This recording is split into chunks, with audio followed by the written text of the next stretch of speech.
Yeah, I'm 10, 12 years in. I got 4 MVPs and 4 championships. Like, but do I still want to do this shit? You know what I'm saying? You know how hard it is. Some people say, I want to go play baseball.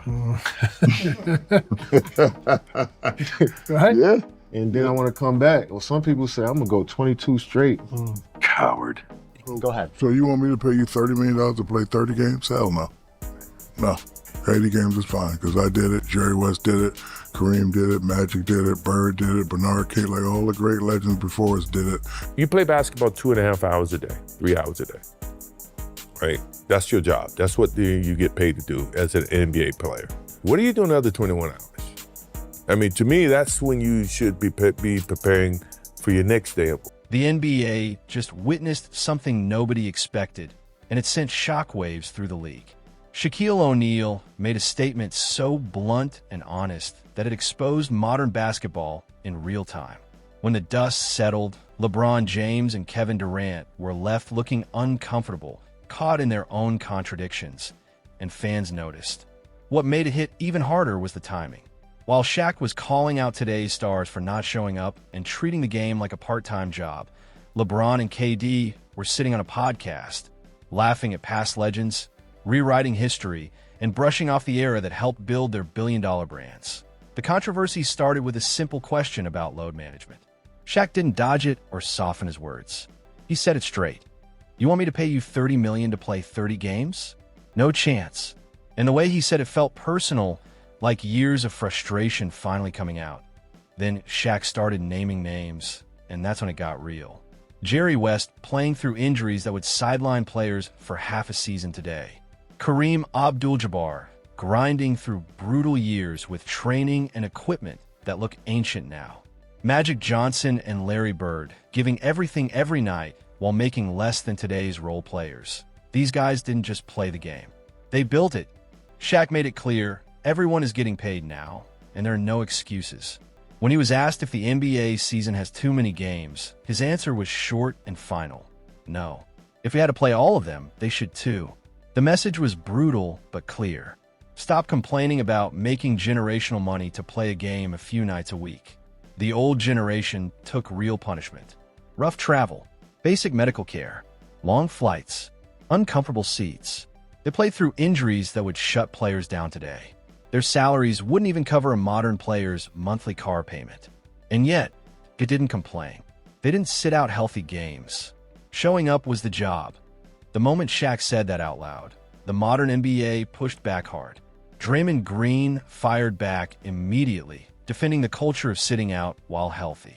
Austin Rivers brushed it off when minimum games were mentioned, joking about players who played all the games, now having no knees. That was the shield going up. The usual excuse.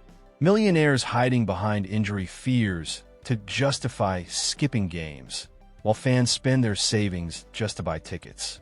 As if earning $50 million a year means you need to be protected like a rare species. Then Nikola Jokic took it even further, and that's when things got wild. He basically suggested that being required to play feels unfair to him, that he went on to say the league is definitely trying to force players to play. And we've all seen how that turns out. He hinted that it's something the NBA probably wants, then trailed off. Translation? He doesn't want to be on the floor unless everything feels comfortable and the vibe is right. Garth Gilmore told me one time, he played for Chicago, he said, if you expect to play a long time in this league, you better quit mopping up the floor. And I thought, well, he's crazy, because that's what basketball is all about. Bird takes it away from Wilkins, goes to the floor and gets it. Gets it up ahead. We come to practice, he's on one leg. Like he was hurt the second year, he was on one leg the whole year and played 82 games. And so he practiced every day and he played every game on one leg. And so you're like, man, MJ, why don't you just sit up? How can I be the leader of the team and sit out and y'all going through all the credit? I gotta be there. I twist my ankle, and I had a teammate, David Greenwood. He says, you twist your ankle, young fella, come over and sit with me. This is, you need to. I said, no, man, I'm trying to make a name for myself. There's no way I can sit. I need to get out there and show what I'm capable of. I want to play. I want to win. I want to make an impact. This is exactly what Shaq is attacking, the entitlement problem. Players complain about workload while signing contracts big enough to fund entire cities. The average NBA salary is now over $10 million a year. Max deals are pushing toward $60 million annually. And guys are still sitting out because they played 3 days ago. Meanwhile, regular fans are paying insane prices to see stars in person, only to find out their favorite player is load managing while perfectly healthy. And here's where everything turns chaotic. At the exact moment Shaq is calling out modern softness, LeBron James is hosting the Mind the Game podcast with Kevin Durant and Steve Nash. That's when they choose to downplay Michael Jordan's legacy. Durant starts talking about how hard it is to sustain greatness for decades. 10 or 12 years in. For MVPs. For championships. Do you still want to keep doing it? Then he says some people wanted to go play baseball and come back. If you watch closely, LeBron's reaction says everything.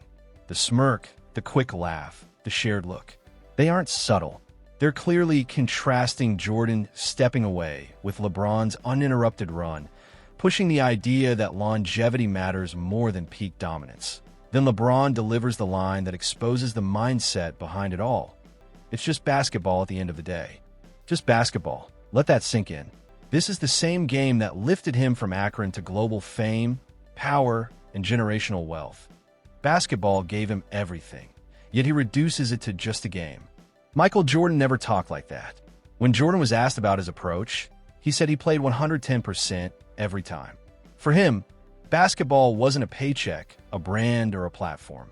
It was his identity, his obsession, his purpose. LeBron didn't stop there. He went on to downplay Jordan's era, saying the triangle offense wouldn't work today because the modern game is more advanced. The message was clear. His generation faced tougher competition, smarter systems, and better athletes. Then came the real reveal. LeBron questioned why championships matter so much. He said he doesn't understand why rings are treated as the be-all and all. And this is coming from the same player who built super teams in Miami, recruited stars to Cleveland, and moved to Los Angeles when the situation changed. Why the sudden ring fatigue? It's simple. He knows he'll never reach Jordan's 6. So the standard has to change. Longevity, totals, accumulation, anything except the scoreboard. Larry Bird once told a story that perfectly captures the old mindset. Artist Gilmore warned him, if you want to last in this league, stop diving for loose balls. Bird thought that was insane. For him, hustle was the game. Possession by possession. No shortcuts. You play basketball 2.5 hours a day, 3 hours a day, right? That's your job. That's what you get paid to do as an NBA player. What are you doing the other 21 hours? I mean, to me, that's when you should be preparing for your next day. This rest stuff just drives me crazy. You're playing basketball for a living, okay? I understand if you're working in the coal mine that you may need a rest day after it. You're playing basketball. Nikola Jokic took it further, basically admitting he thinks being required to compete is unfair. I mean, definitely forcing players to play. We saw what happened with the Joel. But it's something that probably league wants to, I don't know. That's what LeBron and Kevin Durant don't understand. Basketball isn't about saving yourself for year 20. It's about giving everything every night. That's why Bird lasted 13 seasons. That's why Jordan played 13 full ones. They burned bright chasing championships, not optics or Instagram longevity. Now, LeBron is already planting seeds. Asked about playing all 82 games, he said it's a goal, but we'll see. That's not confidence, it's insurance. Early groundwork to justify future absences. Jordan saw the game differently. You play basketball 3 hours a day. That's your job. The other 21 hours? Preparation. Being an NBA player is a privilege, not a burden. You're paid millions to compete. The bare minimum is showing up. Jordan took that responsibility seriously in a way today's stars can't even imagine. He didn't play for stats or highlights. He played for the fans who worked long hours, saved up, and stretched their budgets just to sit in the cheap seats. Jordan once said he wanted to impress that fan in the top row. The one who might have spent money he couldn't really spare. IT didn't stop at home. Jordan cared about opposing crowds, too. When asked if hecklers bothered him, he said yes, absolutely. His goal? Shut them up with performance. Later era players understood the same code. Tracy McGrady said there was no way he was sitting out when Kobe, Paul Pierce, or Vince Carter came to his arena. Resting during those matchups disrespected the game and robbed him of testing himself against the best. And here's the part Durant and LeBron hope people forget. That baseball comment wasn't casual. It was a deliberate omission. Michael Jordan didn't step away because he was bored or burned out. In 1993, his father, James Jordan, was killed in a violent roadside crime in North Carolina. The man who pushed him, believed in him, and supported him through everything was suddenly gone. Jordan was 30, ruling the basketball world, fresh off a third straight championship, and carrying emotional weight most people couldn't survive. He stepped away to honor his father by chasing baseball, the sport his dad had always dreamed of seeing him play. That decision wasn't weakness. It was sacrifice.so when Kevin Durant casually says, "Some people go play baseball." With that smirk, he's not being clever. He's brushing past one of the heaviest choices any athlete has ever made. And LeBron laughing along? That isn't neutral. That's co-signing it. Look at the timing. Jordan didn't leave after failure. He didn't quit after losing. He left after achieving what legends like Magic Johnson, Larry Bird, and Isaiah Thomas never did. 3 straight championships while carrying unimaginable personal pain. And now, look at who's criticizing him. Shaq just exposed a truth modern players don't want to face. If you want more reality checks on what's really happening in basketball, subscribe. And stay tuned. This story isn't even close to over.